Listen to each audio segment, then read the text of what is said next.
Hello everyone, প্রতিদিনের মতন কিন্তু আজও চলে এলাম অনেকটা আশা অনেকটা স্বপ্ন নিয়ে। একটা নতুন সকাল, নতুনভাবে চলে এসেছি একটা নতুন ব্লগ ভিডিও নিয়ে। তো আমি শম্পা ডেইলি লাইফস্টাইলে আপনাদের সকলকে স্বাগতম। সাথে আমার তরফ থেকে অনেক অনেক অনেক ভালোবাসা। সকাল হয়ে গিয়েছে, তো ভোর 5টায় ঘুম থেকে উঠে পড়েছি প্রতিটা দিনের মতন। আর কেননা আজ হচ্ছে বৃহস্পতিবার। আজ নিয়ে চলে এলাম বৃহস্পতিবারের একটা সুন্দর ব্লগ ভিডিও নিয়ে। প্রতিদিনের ঘর সংসারের কাজই মোটামুটি একই থাকে। ঘর সংসারের কাজ তো আর চেঞ্জ হবে না, ঘরও যেমন একই, ঘর সংসারের কাজও ঠিক তেমনই একই। তো সেটা নিয়েই আমরা কিন্তু প্রতিদিন ডেইলি লাইফস্টাইল নিয়ে চলে আসি। তো এত সুন্দর একটা প্ল্যাটফর্ম, ইউটিউব প্ল্যাটফর্ম আমাদের কিন্তু এত বড় একটা সুযোগ করে দিয়েছে যে আমরা যারা ঘরে গৃহবধূ, তো তারা ঘর সংসারের কাজ সামাল দিয়ে বাইরে কাজ করতে যেতে একদমই পারি না। কেননা বাড়িতে বয়স্ক বাবা মায়েরা থাকেন, সন্তানরা থাকেন, তারপরে বাড়ির নানা রকম কাজকর্ম দেখে শুনে অনেক হাউসওয়াইফরাই বাইরে কাজ করতে একদমই যেতে পারেন না। তো তাদের জন্য ইউটিউব প্ল্যাটফর্ম কিন্তু অনেকটা বড় সুযোগ এনে দিয়েছে। তো তারা প্রতিদিনের ছোট বড় নানা রকম লাইফস্টাইল নিয়ে কিন্তু ডেইলি লাইফস্টাইল নিয়ে আমরা কিন্তু ব্লগ বানাচ্ছি। আর এখান থেকে অনেক দিদিভাইরা অনেকটা সংসারে অনেকটা হেল্প করছে, তারা অনেক পরিচিতি পেয়েছে। তো এই স্বপ্ন নিয়েই কিন্তু দু চোখে চলে এসেছি এই ইউটিউব প্ল্যাটফর্মে কাজ করতে। আর জানি না সে স্বপ্ন পূরণ হবে কি না, তো অবশ্যই চেষ্টা তো করতেই হবে। কেননা ওই যে বললাম, দু চোখে অনেক স্বপ্ন নিয়ে দিনটা শুরু করলাম। তো প্রত্যেকটা দিনেই নতুন স্বপ্ন থাকে যে আজ হয়তো আমি এক পথ এগোবো, একটু হবে মানে স্বপ্নের পথে আরেকটু এগোবো। তো যাই হোক, আজকে বললাম বৃহস্পতিবারের ভিডিও। বৃহস্পতিবারের ভিডিও মানেই তো জানেন যারা বাড়িতে হাউস ওয়াইফ, যে কতটা কাজের পরিমাণ বেশি থাকে। তো সকাল সকাল উঠে এক এক করে সমস্ত বাসি কাজগুলো ঝটপট করে সেরে নিয়েছি। তো প্রথমে সদর দরজায় জলও ঢেলে দিলাম, ঘরদোর ঝাড়পোছ করলাম। ঝাড়পোছ করবো আগে বিছানাটা, আজকে অনেকটা সকালে ঘুম থেকে উঠে পড়েছে হাজবেন্ড। তো বড়মশাই এখন অনেকটা সকাল সকাল ঘুম থেকে উঠে কাজে বেরিয়ে যাচ্ছে। তো তার জন্য আমার একটা সুবিধা হচ্ছে, সকালেই মানে বাসি কাজ সাথে সাথেই আমি কিন্তু বিছানাটা গুছিয়ে নিতে পারছি। আর এটা কিন্তু অনেকটা বড় একটা কাজ, বাসি ঘরের মানে বাসি কাজকর্ম করতে করতে বিছানাটা রেডি করে নেওয়া খুব ভালো। কেননা স্নানের পর করতে ইচ্ছা করে না, কিন্তু কি করব, যদি শুয়ে থাকে মানুষজন তাহলে তো আর করা যায় না। তো যাই হোক, এই কটা দিন কিন্তু হাজব্যান্ড যেহেতু তাড়াতাড়ি উঠে পড়ছে, আমার কাজটাও কিন্তু তাড়াতাড়ি হয়ে যাচ্ছে। তারপর ঘর দোর ঝাড়পোছ করে নিয়ে এইবার কিন্তু ঘর মুছতে শুরু করে দিয়েছি। ব্যাস এই তো, এইভাবেই তো আস্তে আস্তে মোটামুটি বাসি কাজগুলো সব রেডি হয়ে যাচ্ছে। এরপর স্নান স্নান সেরে ব্যাস বৃহস্পতিবারের পুজো, সেই কিছু তোড়জোড় করা। প্রতিদিনেরই এই একই কাজ, ঘর মোছো, ঝাড় দাও, বাসন মাজো, রান্না করো, এটাই তো না হাউস ওয়াইফদের কাজই হচ্ছে একই রকম। সেই রান্না বান্না করো, খাও দাও, সবাইকার খাবার দাবার ব্যবস্থা করো, তাদের সবাইকার রেডি করে দাও। ব্যাস এই নিয়েই চলে আমাদের জীবনযাত্রা। তো যাই হোক, মোটামুটি স্নান সেরে নিয়েছি, এবার চলে এসেছি গাছে ফুল তুলতে। আজকে আর মানে ঘুম থেকে উঠেই ফুলটা তুলে নিই। তো ভাবলাম যে আজকে মানে সব কাজকর্ম সেরে স্নান সেরে তারপর এখানে আমি ফুলটা তুলবো। আর গাছে তো প্রচুর ফুল ফুটছে এখন, মানে বেশ কিছুদিন ধরে প্রায় 1-1.5 মাস তো গাছে ফুলই ফোটেনি। আর যে হারে বৃষ্টি হচ্ছিল, হয়তো বৃষ্টির জন্যই ফুল ফুটছিল না। যাই হোক, এখন একটু বৃষ্টিটাও কমেছে আর গাছে কিন্তু প্রচুর ফুল হচ্ছে, দেখেও বেশ ভালো লাগছে। গাছে যদি ফুল ফলে ভরে থাকে দেখতে তো ভালো লাগবেই। তো যাই হোক, আমাদের এই টগর গাছ থেকে যা আমরা ফুল পাই মোটামুটি ভালো মতনই পুজো দেওয়া হয়ে যায়।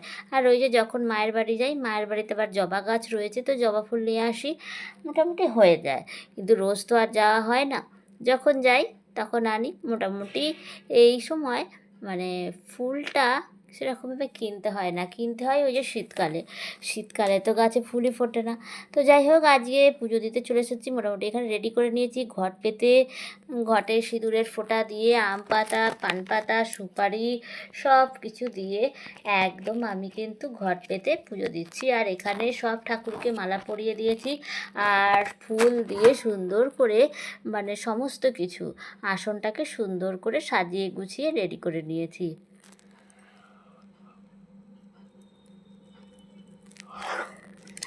কেমন লাগছে আমার এই আসনটা অবশ্যই কমেন্টে করে জানাবেন। যাই হোক, এবার চলে এসেছি, বসে পড়েছি। বৃহস্পতিবারের যেহেতু পাঁচালি তো পড়তেই হবে, আর সেই পাঁচালি পড়তেই বসে পড়েছি। এই জন্যই তো আজকে বৃহস্পতিবারের পুজোটা অনেকটা দেরি হয়ে যায়, কেননা ঘট পাতো, ঘটে সিঁদুরের ফোঁটা দাও, তারপরে রেডি করো ঠাকুরকে, সবাইকে সুন্দর করে ফুল মালা দিয়ে সাজানো, তারপরে এই পাঁচালি পড়তে তো অনেকটাই সময় লাগে। ওর জন্য বৃহস্পতিবার আমাকে অনেকটা সকাল সকাল ঘুম থেকে উঠে পড়তে হয়। তো যাই হোক, মোটামুটি এটা ভেবে ভালো লাগছে যে মোটামুটি আমার পুজোর কাজ কিন্তু হয়ে গেল। এবার পুজোর কাজ ওই যে হাউস ওয়াইফদের একটা কাজ সারলেই না চলে না, মানে প্রত্যেকটা কাজ চলতে থাকে। তো এই কাজটা হয়ে গেলে এবার তারপর সকলকার জন্য ব্রেকফাস্টের ব্যবস্থা করতে হবে। আর এই যে দেখুন, বলতে বলতে চলে এসেছি, পুজো টুজো দিয়ে থালা বাসন নামিয়ে, ঠাকুরের থালা বাসন সব মেজে ঘষে উপর দিয়ে রেখে দিয়েছি।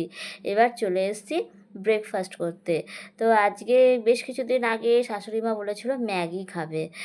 তো ভাবলাম আজকে একটু বাড়িতে যখন রয়েছে ম্যাগি, সবজিও রয়েছে, বিনস গাজর সবই দেখলাম, তো ভাবলাম তো আজকে একটু ম্যাগি করে দিই। তো ম্যাগি করে ওদেরকে দিয়ে দিলাম, আর আমিও সকালে একটু ব্রেকফাস্ট করে নিলাম। আর সকালে তো হাজব্যান্ড বেরিয়েই গেছে, ওর জন্য রুটি আর তরকারি করে দিয়েছি, তো সেটা নিয়েই ও কাজে বেরিয়ে গেছে।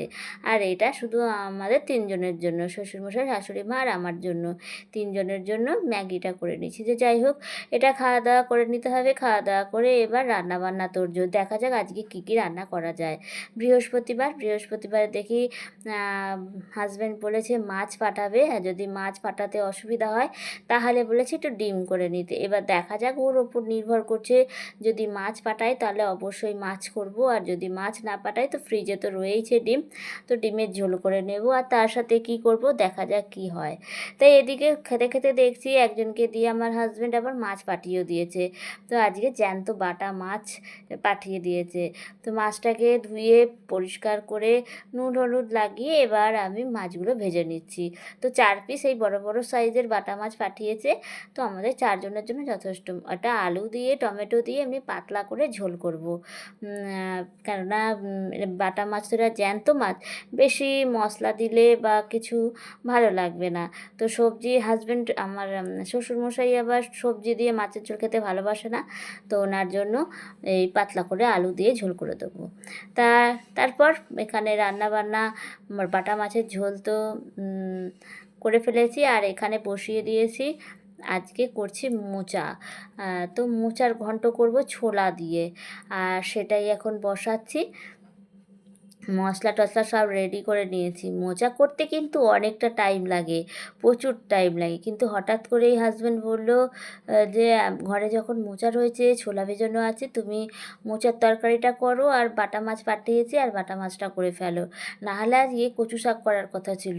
ইলিশ মাছের মাথা রয়েছে ফ্রিজে, তো বলেই গেছিলো সকালে ইলিশ মাছের মাথা দিয়ে কচু শাকটা করতে। তো মাছ যখন পাঠালো তখন বললো তাহলে আর আজকে কচু শাকটা করতে হবে না, আজকে মোচার তরকারি করো, এই ছোলা দিয়ে একটু মোচার ঘন্ট আর বাটা মাছের ঝোল, এটাই আজকে রান্না করো, বেশ তৃপ্তি করে খাওয়া যাবে।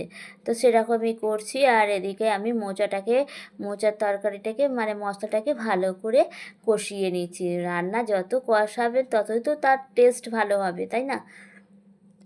তাই জন্য একটু সময় নিয়ে মশলাটাকে কষিয়ে নিচ্ছি।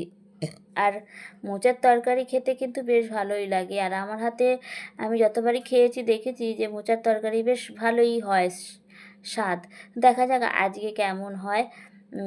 আর আমার শ্বশুরমশাই কিন্তু এই মোচার তরকারি খেতে বেশ ভালো লাগে, আর চিংড়ি মাছ দিয়ে করলে তো আরও ভালো লাগে। ভীষণ ভালো লাগে চিংড়ি মাছ দিয়ে মোচার তরকারি। তো এদিকে আমার রান্নাবান্না কমপ্লিট। চলুন দেখুন, দেখা যাক আপনাদের আজকের রান্নার ফাইনাল লুকটা। এই যে বাটা মাছের ঝোল করেছি। কালারটা একবার দেখেছেন কত সুন্দর এসেছে? খেতেও কিন্তু ততটাই সুস্বাদু হয়েছে। আসলে মাছ যদি ভালো হয়, জ্যান্ত মাছ যদি ভালো হয় তাহলে কিন্তু রান্নাটা তুমি যেভাবেই করো না কেন সেই রান্নার টেস্টও কিন্তু ভালোই হবে। তো এই যে আমার সিম্পলভাবে অল্প মশলা দিয়ে করা বাটা মাছের ঝোল, আর এই যে আমার ছোলা দিয়ে মোচার ঘন্ট, এই দুটো রান্নাই আজকে করেছি। এই দিয়েই কিন্তু বাঙালির ঘরে যথেষ্ট, মানে দুটোই বাঙালিদের ফেভারিট মেনু। আমাদের তো ভীষণই দুটোই ভালো, খুবই ভালো পছন্দের খাবার। আর ওবেলার জন্য করেছি একটু কাঁকরোল আলুর তরকারি, এটাও করে রেখে দিয়েছি, কেননা ওবেলায় আর করতে ইচ্ছা করে না। একেবারে এবেলাতেই সব এবেলার ওবেলার সব তরকারি করে রেডি করে রেখে দিয়েছি। তো এদিকে হাজব্যান্ড চলে এসেছে কাজ থেকে, ওকেও খাবার দাবার দিয়ে দিয়েছি, ও খেয়ে দিয়ে বাইরে বেরিয়ে গেছে কাজে। তো এখন আমি আমারটা নিয়ে বসে পড়েছি। আর এই যে পাতে যখন নিজের ফেভারিট মেনু, তখন আর কি বলবো, মানে আর করা যায় না, মানে কন্ট্রোল করা যায় না। যেহেতু মানে ফেভারিট মেনু মোচা দিয়ে মোচার তরকারি, কচু শাক, এগুলো ভীষণই ভালো লাগে। তো যাই হোক, খাওয়া দাওয়াটা সেরে নিই। খাওয়া দাওয়া করে মোটামুটি বাসনগুলো মেজে ঘষি, ব্যাস। তারপরে একটু ফোনের কাজ, প্রতিদিনই বলি খাওয়া দাওয়ার পরে একটু ফোনের কাজ থাকে, সেগুলোই করি। তো বন্ধুরা, আজকের ভিডিওটা এই পর্যন্তই। কেমন লাগলো আজকের ভিডিওটা একটু কমেন্ট করে জানাবেন। ভালো লাগলে অবশ্যই পাশে থাকবেন। আমিও সকলকার পাশে আছি। এইভাবেই তো নিত্য নতুন দিন, নিত্য নতুনভাবে ভিডিও বানাতে বানাতে অনেকের সাথে পরিচিতি লাভ হয়ে যাবে। ভালো থাকবেন, সুস্থ থাকবেন। টাটা।